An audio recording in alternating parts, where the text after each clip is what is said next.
또 다른 어떤 시간들이 오겠죠.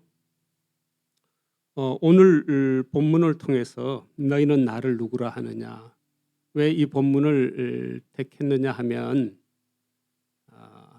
우리가 신앙생활을 하고 또 새로운 학기를 시작하고 이렇게 할 때에 우리 마음속에 다시 한번 정리해야 될 것이 있습니다.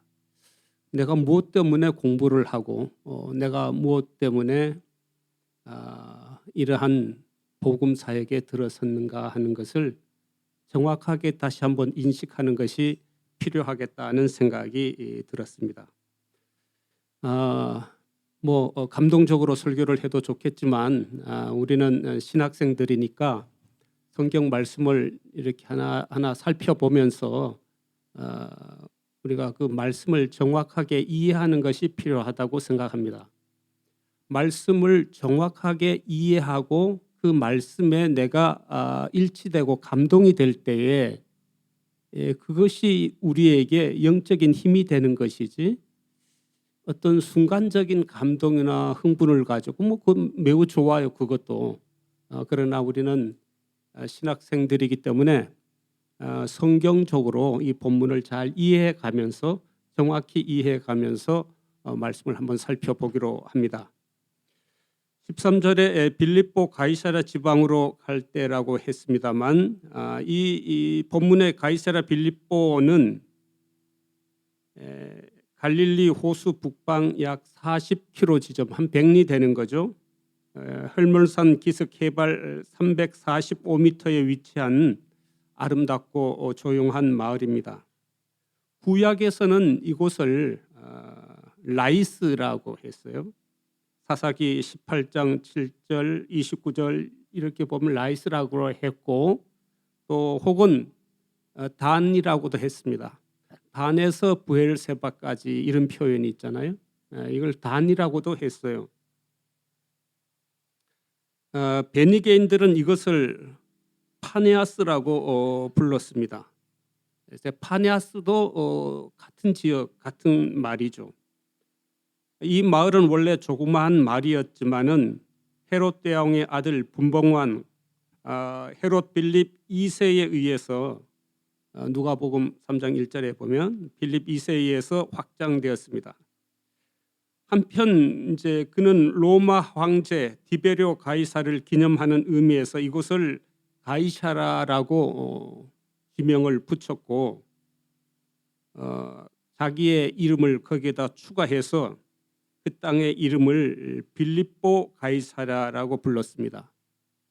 황제 이름을 뒤에 두고 자기 이름을 앞에 두고, 그러니까 이런 이름의 형태로 볼 때는 그 지역에서 그때 뒤에 붙이는 이름이 더 권위 있는 것으로 이렇게 볼 수가 있죠. 빌립보 가이사라라 이렇게 했다.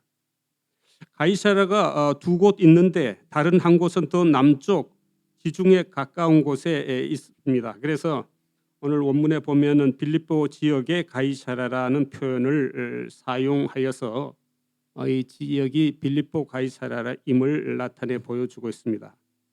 이곳 주민은 대부분 이방인으로서 우상 숭배자들이었습니다.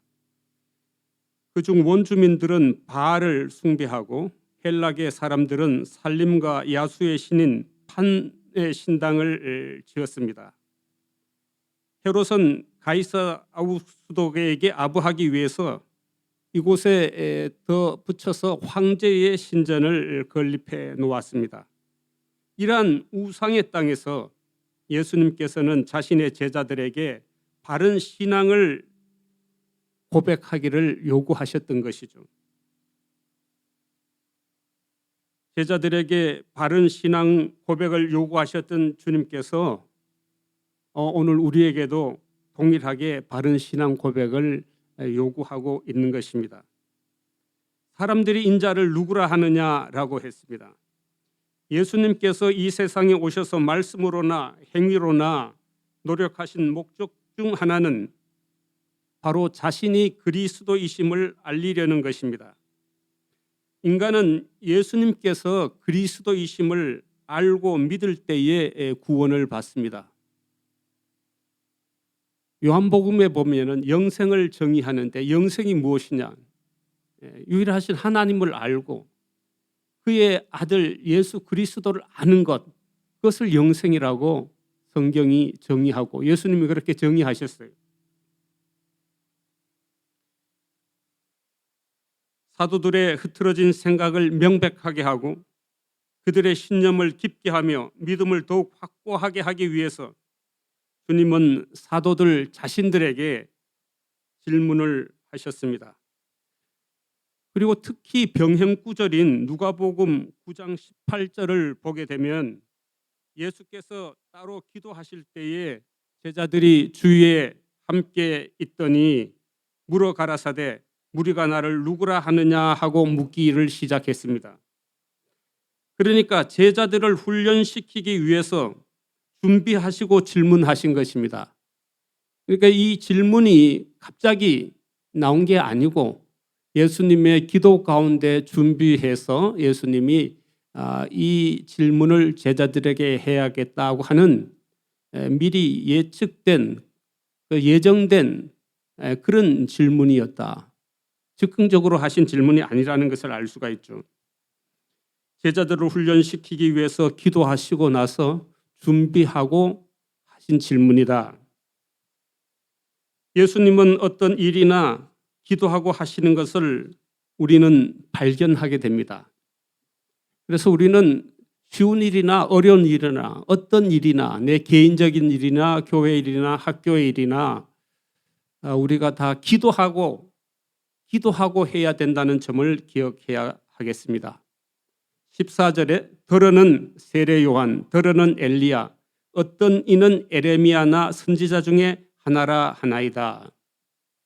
당시 사람들 중에는 예수님을 바로 안 자가 별로 없습니다.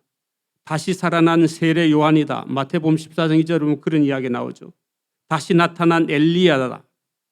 말라기 4장 5절에도 그 표현이 엘리야 표현이 나오는데 에레미야 1장 10절 참고하시고 더러는 선지자 중에 하나라고 생각을 했습니다. 그리스도를 한 인간으로 보았기 때문에 모든 사람은 제 나름대로 그에 대해서 잘못된 판단을 내렸던 것입니다. 여기에 대해서 예수님은 본질적인 질문을 제자들에게 묻습니다. 너희는 나를 누구라 하느냐? 사람들이 인자를 누구라 하느냐 하는 물음으로부터 너희는 나를 누구라 하느냐는 물음으로 옮기신 것은 신앙 시험에 있어서 매우 적절한 것이라고 볼 수가 있습니다. 무엇을 말씀하는 것입니까? 신앙이란 일반 대중에게 휩쓸려 따라가며 모방하는 것이 아니라 남달리 자립성을 가지고 주님과 연결되어 생명을 가지는 일이기 때문입니다. 신앙이 다른 사람 따라서 하는 것이 아니라는 거죠.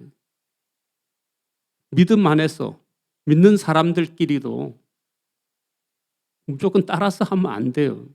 저 사람 믿음이 좋으니까 저 사람 하는 말은 다 믿어야 된다. 그런 게 아니에요. 자기의 자립적인 신앙을 가지고 있어야 돼요. 내가 아니면 아닌 거예요. 우리가 어떤 교과목의 시험을 보더라도 그렇죠. 제가 고등학교 때 시험을 봤는데 국어 선생님이 얼마 전에 가르쳐 줬어요.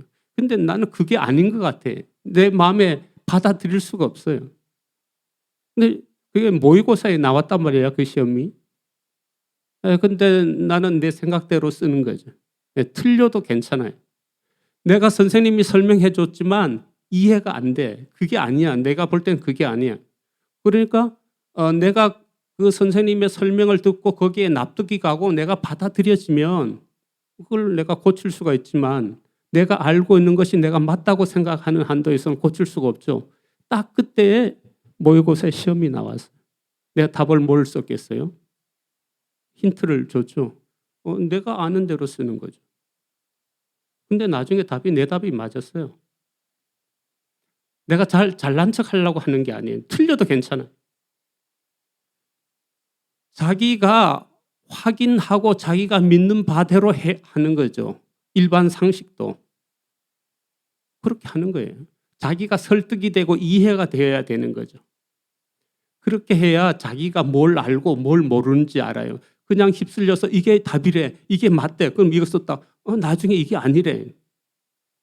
물론 더 과학적으로 객관적으로 발견이 돼서 그게 증명이 되고 그게 납득이 되면 바꿀 수 있지만 이해되지 않은 상태에서 다른 이야기를 들어서는 안 되는 거죠. 보다 중요한 질문은 주님을 알고 그의 거룩한 가르침을 받고 그와 가까이 지내는 사람들이 주님을 어떻게 생각하느냐 하는 것입니다.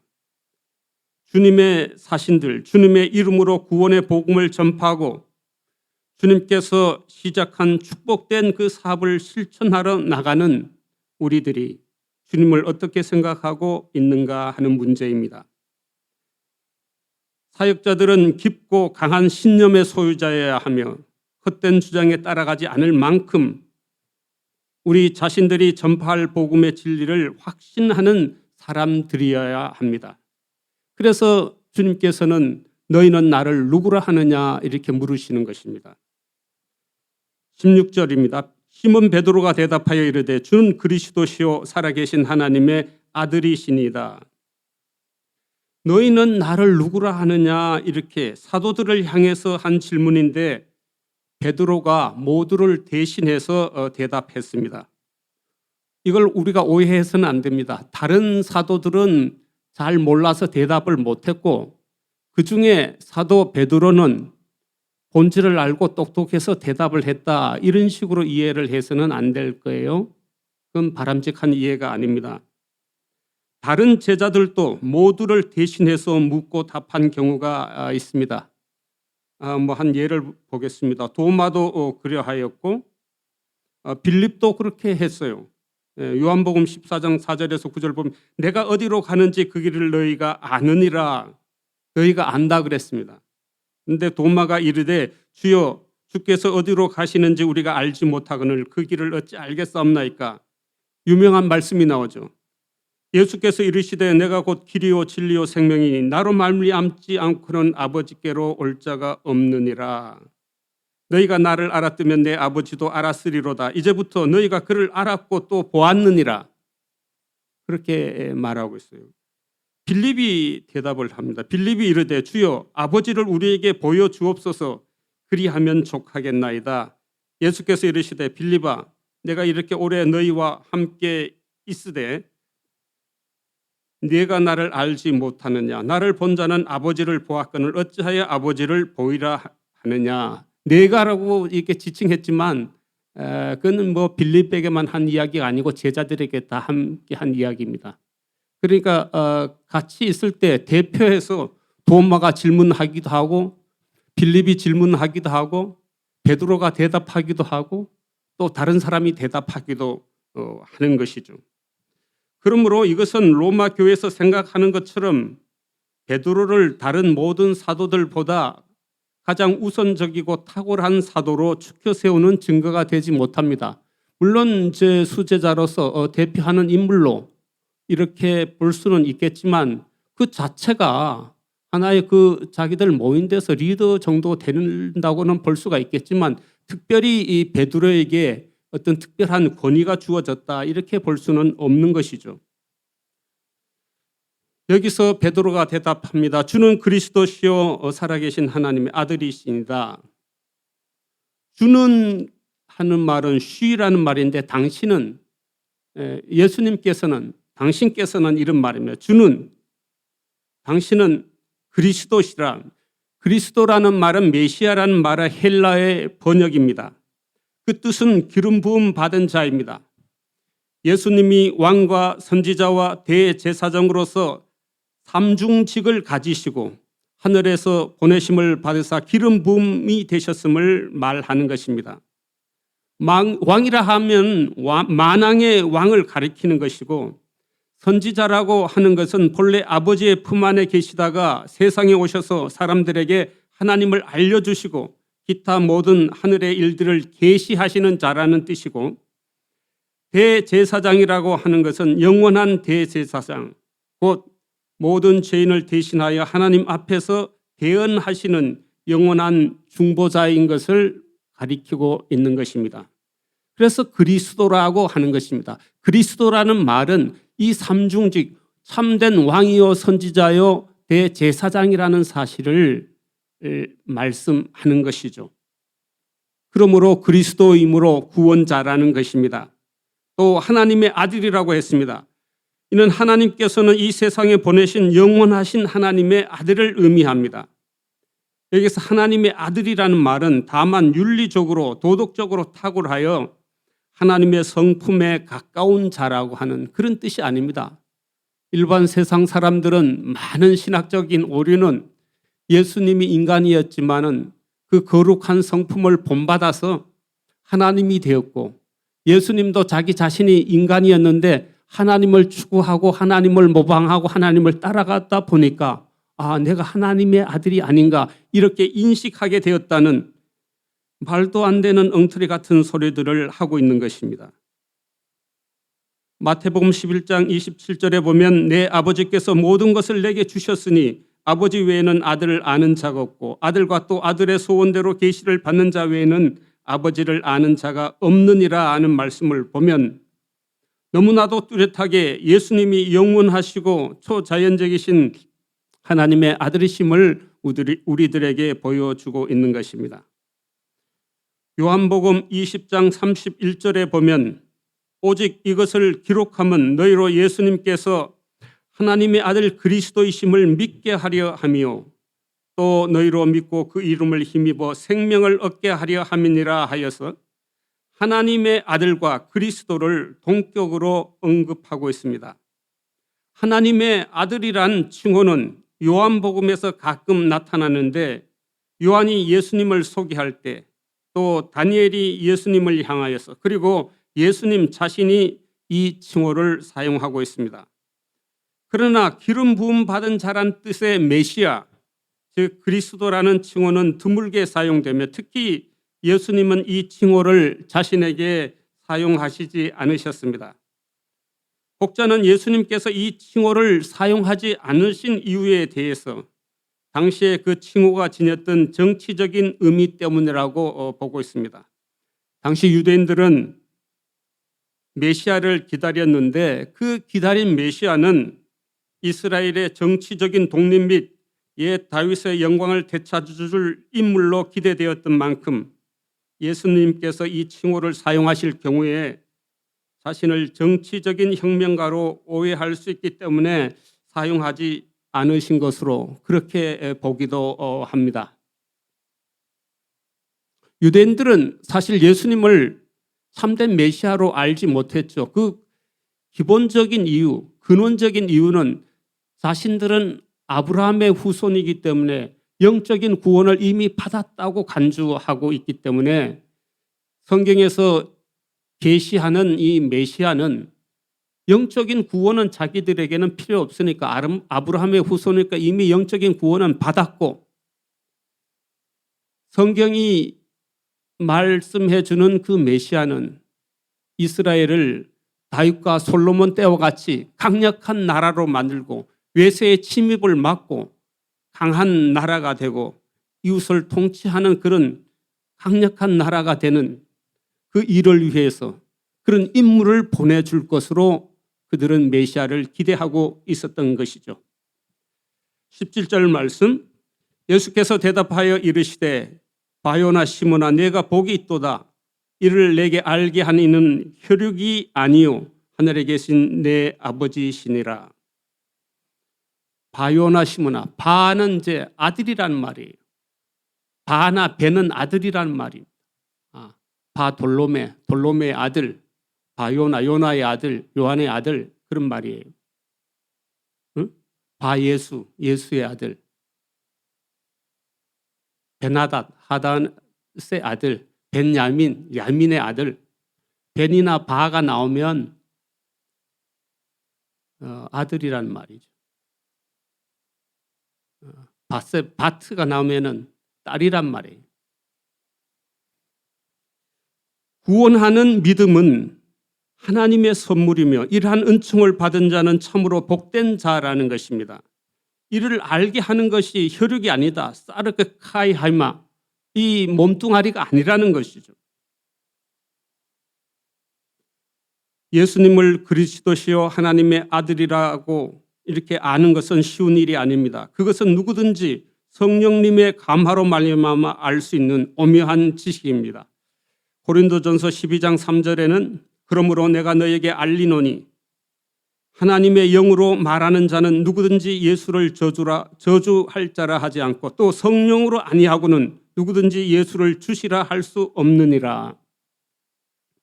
이렇게 고백하게 된 것은 하나님의 선물입니다. 한국 교회는 때때로 그리스도를 잘못 고백하는 것을 봅니다.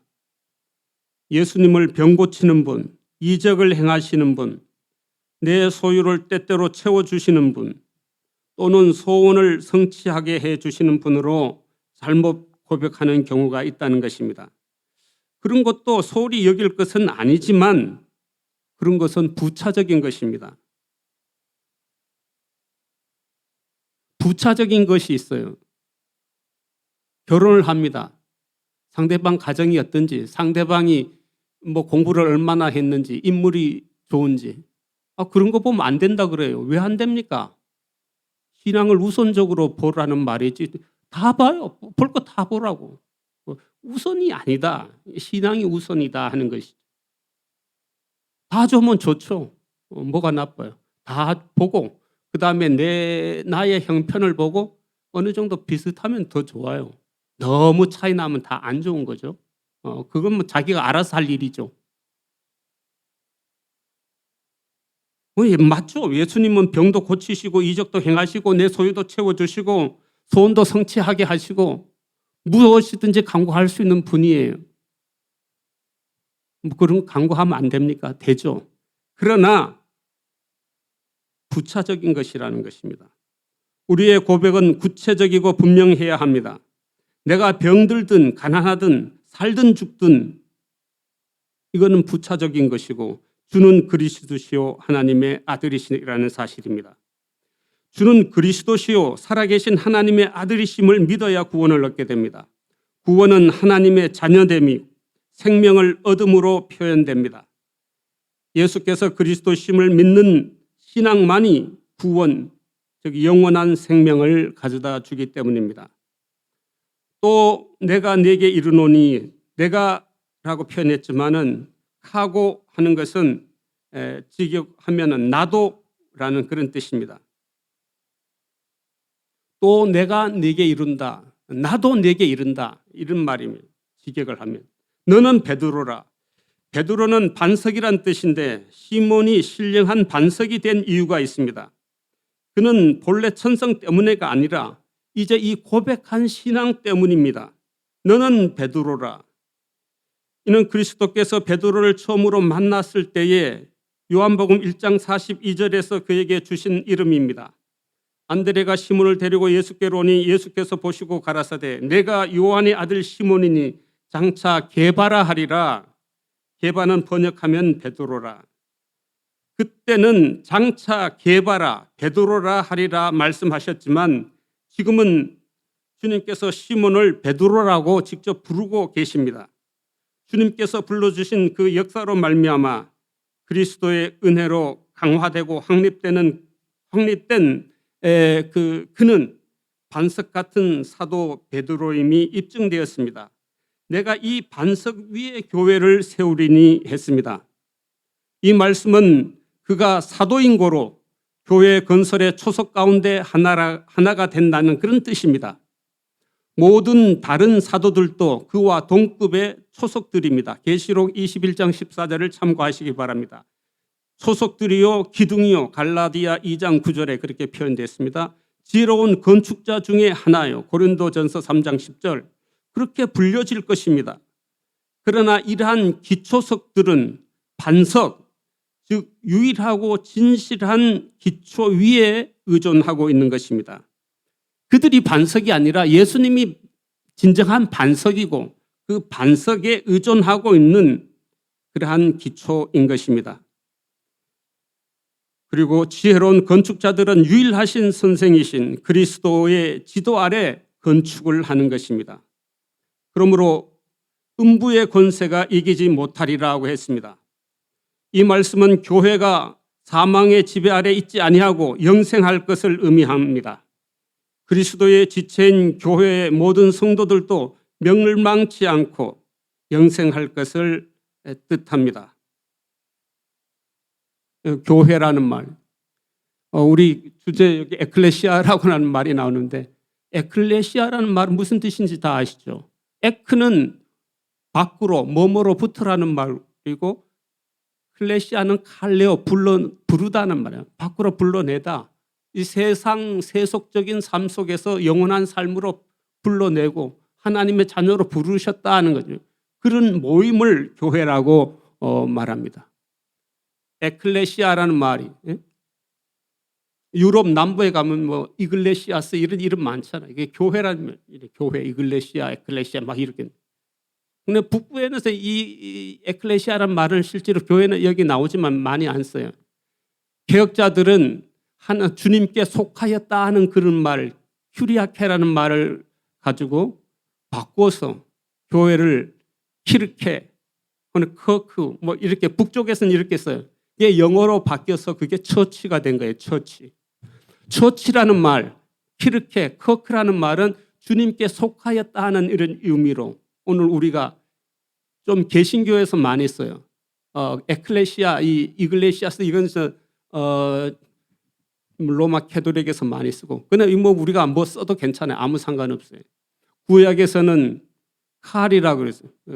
불러낸 사람, 부름을 받은 자들을 말하는 것이고, 또는 에다라고 그랬어요. 지정된 장소에 함께 모이는 것을 말하고 그런 것이죠. 살아계신 하나님의 아들이신 그리스도에게 속한 교회, 중요한 것이죠. 그것이 그의 신부여 몸인 그의 교회는 결코 죽은 자들의 거처가 되지 아니할 것입니다. 이와 같이 교회는 그리스도의 생명 속에 거하며 그의 사랑 안에서 기뻐합니다. 교회는 축복된 소망을 가득 안고 죽음 앞에서 사망아 너의 승리가 어디 있느냐, 사망아 너의 쏘는 것이 어디 있느냐라고 크게 승리의 계가를 부를 것입니다. 우리 주 예수 그리스도로 말미암아 이김을 주시는 하나님께 감사하노니 우리도 이렇게 교회에 속해서 승리의 계가를 부르게 될 것입니다. 19절 말씀입니다. 내가 천국 열쇠를 내게 주리니 내가 땅에서 무엇이든지 매면 하늘에서도 매일 것이요 내가 땅에서 무엇이든지 풀면 하늘에서도 풀리리라 하시고, 이는 바른 신앙 고백 안에서 가능한 일입니다. 여기서 열쇠라는 말이 무엇입니까? 열쇠는 주관하는 권세를 의미합니다. 사도의 직권은 그리스도의 대리 행사로서 교회를 치리할 수 있습니다. 그들이 땅에서 이렇게 교회를 직접 치리할 수 있는데 그것은 그들에게만 있었던 권세였습니다. 그들의 사도적 사역의 직임과 권능을 말합니다. 그러나 이것은 그리스도께서 교회의 단점까지도 인정하시겠다는 말씀이 아닙니다. 다시 말하면 말씀에 따라서, 즉 열쇠를 옳은 방법으로 돌리면 당연히 문이 열리듯이 신실한 사역자의 입에 있는 복음의 말씀은 사람의 말로 간주되지 않고 하나님의 말씀으로 간주되며 또한 이와 같이 받아들여지게 될 것을 말씀하는 것입니다. 여기에 매는 것과 푸는 것이 있습니다. 매는 것은 금하다는 데세스라는 말이고 푸는 것은 허락하다는 리세스라는 말입니다. 예를 들어서 예루살렘 공회의 발언, 이것들도 교회를 치리하는 것을 나타낸다고 볼 수 있습니다. 예루살렘 공회에서 할례 문제나 다른 여러 문제를 다루었고 결정을 했습니다. 그건 하나님의 뜻이라는 것입니다. 그것이 건전하고 옳은 말씀에 합당한 모든 결정은 하나님의 뜻이 되는 것입니다. 4개에 그랬습니다. 이 4개라는 것은 12사도를 대표하는 베드로와 12사도, 그리고 더 나아가 교회 전체를 가리키는 것으로 보아야만 합니다. 베드로가 대표로 대답한 것으로 보기 때문입니다.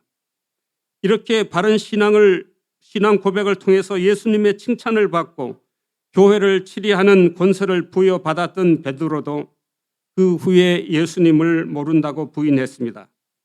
그리고 갈릴리 해변으로 가서 고기를 잡고 있을 때에 예수님은 찾아오셔서 말씀하십니다. 요한의 아들 시몬아, 베드로야 이렇게 부르지 않아요. 옛날 이름으로 부르셨습니다. 베드로는 없고 시몬만 있다는 뜻입니다. 바른 신앙 고백이 있을 때에 베드로이며 주를 부인할 때는 요한의 아들 시몬입니다. 또한 베드로가 예수님의 십자가를 지심을 만류할 때 주님은 베드로를 향하여 사탄이라고까지 말씀하셨습니다. 바른 고백이 있고서야 베드로가 베드로됨을 잊지 말아야 합니다. 여러분, 주님에 대한 바른 고백이 있고서야 내가 있습니다. 물론 고백하게 하시는 이는 하나님이요, 고백을 끝까지 지켜주시는 이도 하나님이십니다. 베드로가 예수님을 부인하고 갈릴리로 갔지만 예수께서는 친히 찾아가셔서 내가 나를 사랑하느냐 하시며 다시 고백을 새롭게 해주셨습니다. 우리는 어떻습니까? 주는 그리스도시요 살아계신 하나님의 아들이시니다. 이 고백 안에 참으로 살아가고 있습니까? 이 고백 안에 내가 존재하고 있고 나의 장래가 있습니다. 우리가 지금 분주한 생활 가운데 세상에 휩쓸려 타성적으로 살며 목적의식을 잃어버리고 살고 있지는 않습니까? 힘든 시대를 맞이하여 살아가고 있지만 우리 성도들은 구체적인 생활 속에서 주는 그리스도시요 살아계신 하나님의 아들이시니다 라는 확실한 고백이 있어야 하겠습니다. 이 고백 위에서 우리는 주님을 앞에 모시는 교회가 될 수 있습니다. 그리고 이 고백 위에서 주님을 앞에 모시고 살아가는 그런 참된 제자가 될 수가 있습니다. 이 고백 속에서 승리하시는 여러분이 되시기를 축원합니다. 이번 한 학기도 이 분명한 고백 속에서 열심히 공부하고 하나님께서 맡기신 우리 일들을 감당하고 신앙적으로 더 성숙해지고 또 사역자로서 더 다듬어지는 준비되는 귀한 한 학기가 앞으로 될 수 있도록 우리 모두 힘써서 기도하고